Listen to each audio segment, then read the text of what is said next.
Hi, welcome to my channel. Today I'm going to be talking about whether joining the military is right for you and some of the negatives and benefits that being in the military can offer. So I've been in the army for over 19 years, so for me joining has been the right thing to do. However, I made a lot of friends going through basic training that are now out of the army and have gone on to other things in civilian life really. Speaking to them, they're glad they went through basic training and enjoyed their time in the army, but there were factors that led to them wanting to leave. So this brings me on to my first point. If you are thinking of joining up, be prepared for the highs and lows of the British Army and daily working life. I've been to America for 3 months on exercise, which is absolutely amazing. But similarly, I spent countless weeks on exercise in the UK, in the rain, in the snow, in the frost, which isn't so amazing. I don't see my parents that often, or my sister and my niece and nephew. But when we do meet up, it's absolutely brilliant. I've missed countless friends' weddings and stag do's due to work, but I've also been able to afford to go on amazing holidays with my wife and children to places like Dubai, Poland, Bulgaria, and South Korea. So everything does balance out in the end. It's just deciding what's important to you. I joined the army quite late. I was 21, so I had a lot of time to go to the gym, do a bit of running and get fit for the army. Now I know some people don't join the army because they think that they're not fit enough or they're not strong enough, and that's kind of holding them back. But that is something you can change. That is one of the few things that you can actually change. So there's lots of videos on my channel to get you started on that journey, to get you fitter and stronger. And there's loads of other channels on YouTube as well to suit your own ability. So do not let that hold you back. It's good to turn up fit to basic training because it also helps with injury prevention. Whilst we're on basic training, don't be scared about failing basic training, and don't let that fear of failure stop you from trying. The instructors of basic training are there to pass you and not to fail you. They'll do all they can to get you out of the other end as a trained soldier essentially, and you will have the opportunity though to do that extra training should you need it. You could also get injured at basic training as well, and that can also lead you to potentially be in back course, which will then mean that'll add time about on to the end of your time there. When you go to the AFCO originally, if you don't know what to do in the army, don't worry about it. Go to the careers office and they will tell you what jobs are available to you once you have sat the cognitive test that you have to do. Once you have your options, do some research on each of the options that they've given you and pick the best one for you. Don't pick the one that they give you straight away because they're trying to fill quotas. So pick the one that sort of appeals to you the most. On occasion though, when you do ask them for the one job, there may not actually be any vacancies in that job, so try and turn up there with a backup plan as well.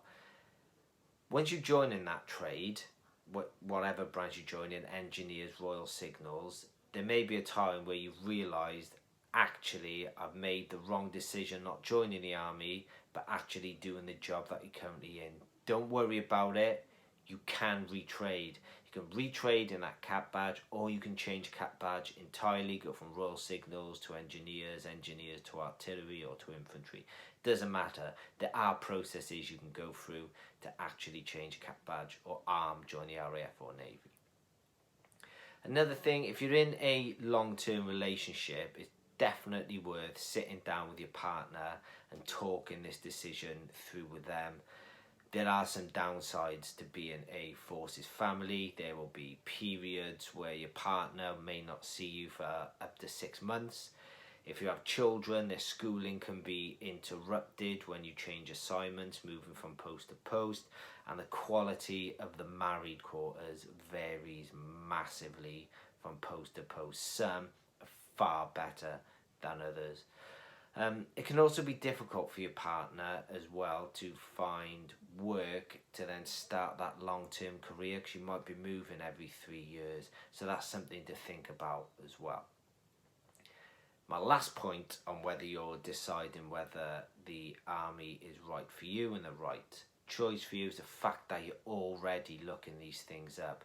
You've taken the first step, and there are a load of other videos on YouTube that will give you more insight into basic training and give you more advice as well. Watch them.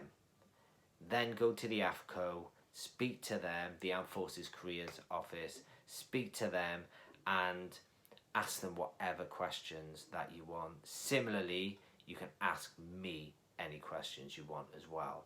So I've kind of contrasted the benefits and the negatives in there. So now I just want to talk to you about the real benefits that I see without any negatives attached. The first one is financial. So as soon as I joined up, I started saving money and bought a house a couple of years later. The army now has a scheme called the Help to Buy scheme. I wasn't allowed to utilise a Help to Buy scheme because I already had a house, but first time buyers can use this, and a load of my friends have used it and they said it's absolutely amazing and the interest rate is extremely low. So as soon as you join up, start saving, try and get on the property market as soon as possible. Another benefit is education. The military has a learning credit scheme. We've got standard learning credits and enhanced learning credits. I've used both, and I completed a degree about a year ago using the enhanced learning credits, and they paid for 80% of that degree. And because of all the qualifications that I've got since being in the army, I didn't have to do A-levels. I left school with just GCSEs. So therefore, I got a degree through the army essentially. And while I was doing that degree, I was getting paid for it as well, even though it was distance learning. I did pay a little bit of money, but I'm still getting paid through my job as well. Lastly, huge benefit is adventure training and travel. You will get to visit a lot of countries during your time in the army whilst doing your job. Also, the army is keen on adventure training and team building away from work. So they'll put lots of opportunities your way, and they will be exciting. However, they could well be challenging as well, and that could be climbing Mount Everest in Nepal to skiing in France or walking the Inca Trail in Peru. There's lots and lots of opportunities out there, and I would imagine there's not many countries in the world that one soldier or another has not been to. So that's pretty much it really. I hope you've enjoyed this video and it's been helping you or helped you to decide whether you think the army would be a good fit for you or whether you would be a good fit for the army. If you do have any questions, please leave them in the comments box below and I will answer them as soon as I get them. So, take care, and one day, you never know, I may see you floating around. Bye.